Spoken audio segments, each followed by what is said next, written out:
Bonjour à tous, je vous retrouve dans mon salon pour une première vidéo qui va inaugurer ce forum, c'est ce site internet sur lequel je vais poster régulièrement du contenu qui ne sera pas toujours sous forme de vidéo, mais plutôt une manière donc de communiquer, de donner des idées, garder un petit peu de lien, même pendant cette période de confinement.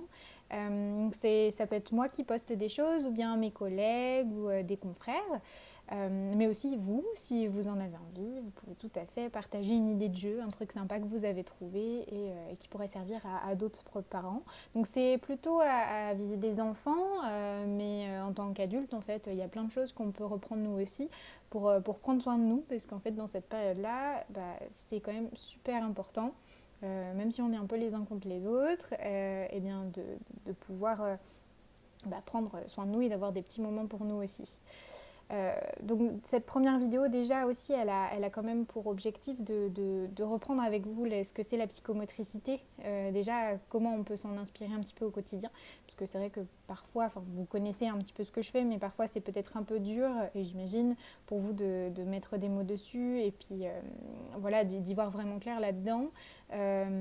Donc du coup, voilà, je profite d'une vidéo pour vous refaire un petit point là-dessus et que vous puissiez un peu vous inspirer au quotidien de cette vision des choses. En fait, c'est vraiment une façon de voir les choses. C'est pas du tout des règles strictes à suivre.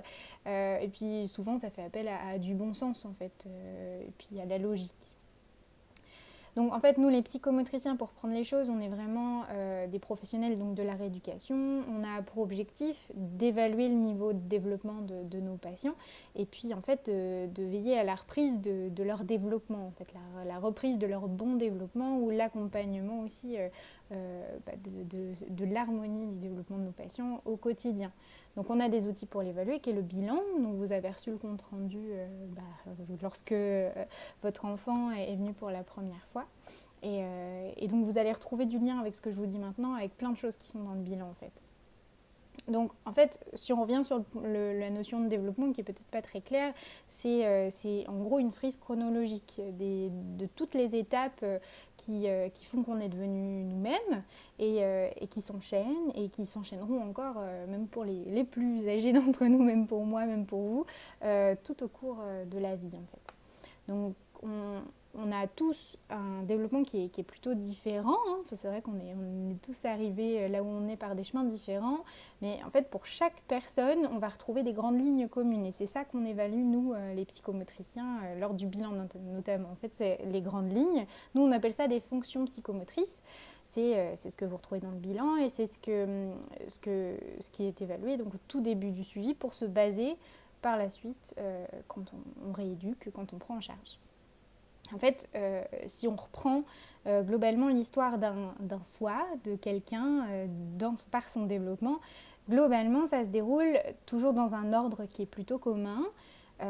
Par exemple, si on prend vraiment la naissance d'un nouveau-né, d'un tout petit, il va naître et arriver dans un environnement qui est complètement nouveau.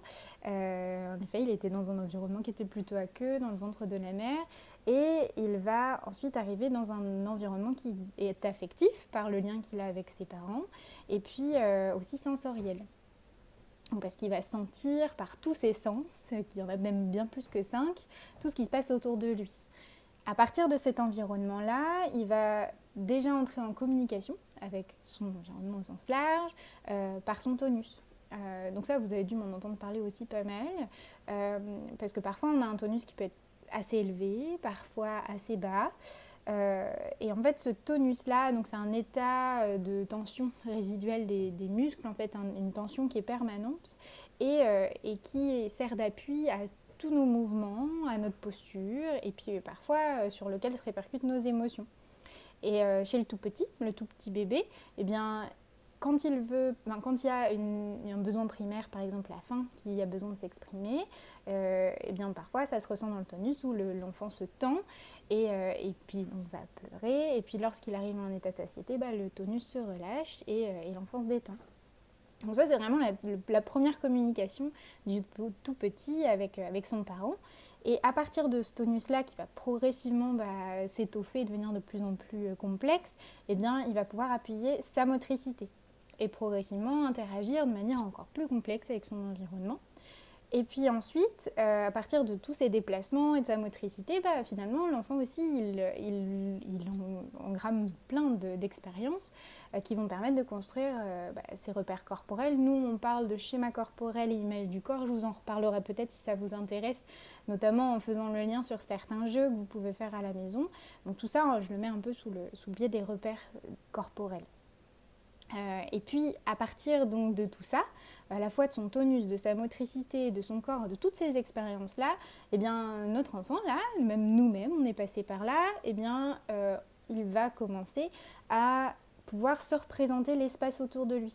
Et à partir de ça aussi, avoir des expériences plus complexes, du rythme, de la temporalité. Donc là, on retrouve l'espace et le temps. Donc c'est tonus, motricité, schéma corporel, image du corps, espace, temporalité, le temps. Ça, c'est vraiment les fonctions primaires psychomotrices. Et puis, tout ça, en fait, ça sert vraiment de base à tout ce qui vont être les apprentissages encore plus complexes qui vont être nécessaires à l'école, après. Donc c'est pour ça qu'on évalue ça, parce que sans tout ce développement-là, eh ben, on ne peut pas arriver à avoir un développement harmonieux et qui appuie les apprentissages scolaires et puis ceux qui seront encore plus complexes par la suite. Donc en fait là, pourquoi je vous dis ça maintenant et pourquoi je vous transmets cette vision-là, c'est parce que chaque exercice que moi je propose en séance, que tout psychomotricien et même que vous proposez à la maison, eh ben, on peut le réfléchir en isolant chaque fonction qui va être stimulée en faisant cet exercice-là. Et en fait, il y en a une multitude à chaque fois, hein. Il n'y a pas un exercice pour une fonction psychomotrice, mais c'est une manière aussi de voir si on a bien stimulé tout en entier. Et si finalement, peut-être on pourrait essayer d'en trouver un autre qui stimulerait une fonction qu'on oublie souvent. Donc là, ce que je vais vous présenter par la suite, ce seront des petits exercices ou des idées de jeu.